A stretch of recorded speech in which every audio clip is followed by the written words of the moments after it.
Imagine selling millions of records, selling out arenas, becoming one of the biggest rock bands in America, and then spending the next 20 years fighting each other like a divorced couple arguing over a lawnmower. That's Styx, because if you've ever wondered how a successful band can completely lose its mind, look no further. The story of Styx isn't just about music. It's about egos, control, lawsuits, broken friendships, and one question that nearly tore the band apart forever: who actually owns Styx? And trust me, things got ugly, real ugly. Back in the 1970s, Styx looked unstoppable. Hit after hit, album after album, the band built a reputation for combining hard rock, progressive rock, and huge sing-along melodies.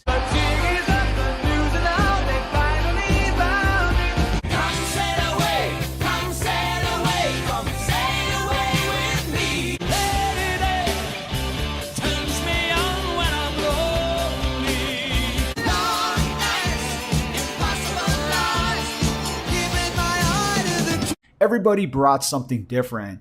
Dennis DeYoung was a piano-playing visionary.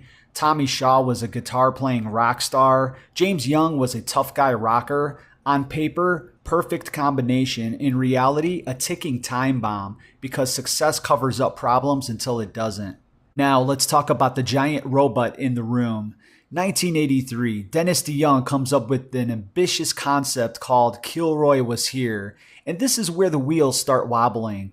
DeYoung loved theatrical productions, concept albums, big stories, Broadway-style presentations. The rest of the band, not so much. Tommy Shaw especially. He wanted a rock band, not a damn stage play. But DeYoung was the primary songwriter and the album moved forward.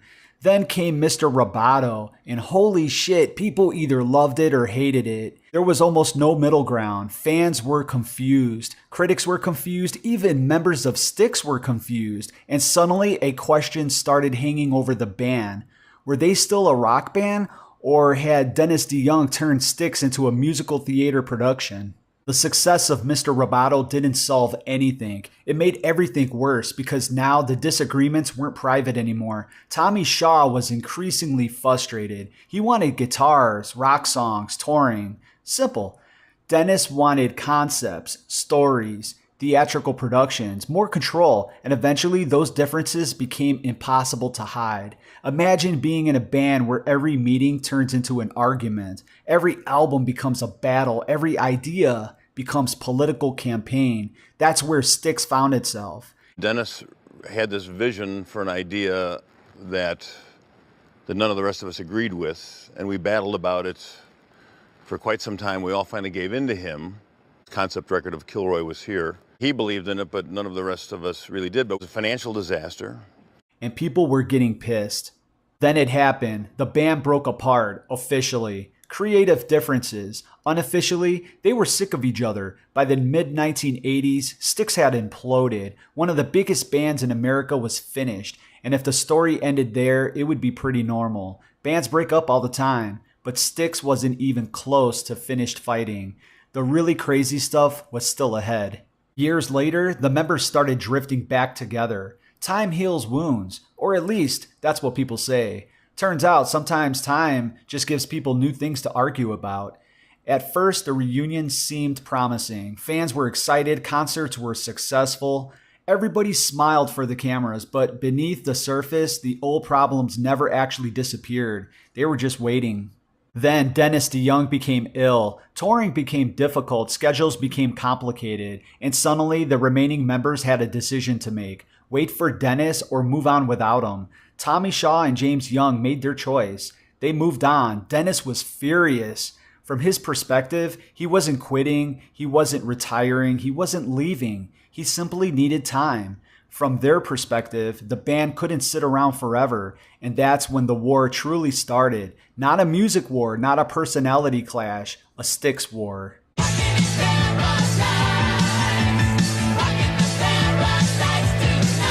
This is where things become almost ridiculous because now the argument wasn't about songs, it was about albums. It wasn't even about friendship anymore. It was about the name, Styx. Who gets to use it? Who gets to tour with it? Who gets to tell fans they're the real band? For years, the two sides traded public shots.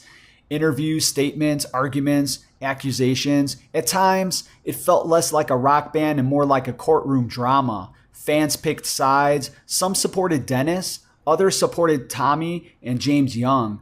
Everybody had an opinion and nobody was changing their mind. Here's the part that kind of sucks, because when you listen to old Styx records, you hear chemistry, you hear talent, you hear a group of musicians creating something beautiful together. But somewhere along the line, the business became bigger than the friendship, the arguments became bigger than the music, and the resentment became bigger than the memories. That's a hard thing to watch happen, especially when you're talking about a band that once seemed unstoppable. The craziest part about the Styx story is that nobody really won. Not Dennis, not Tommy, not James, not the fans.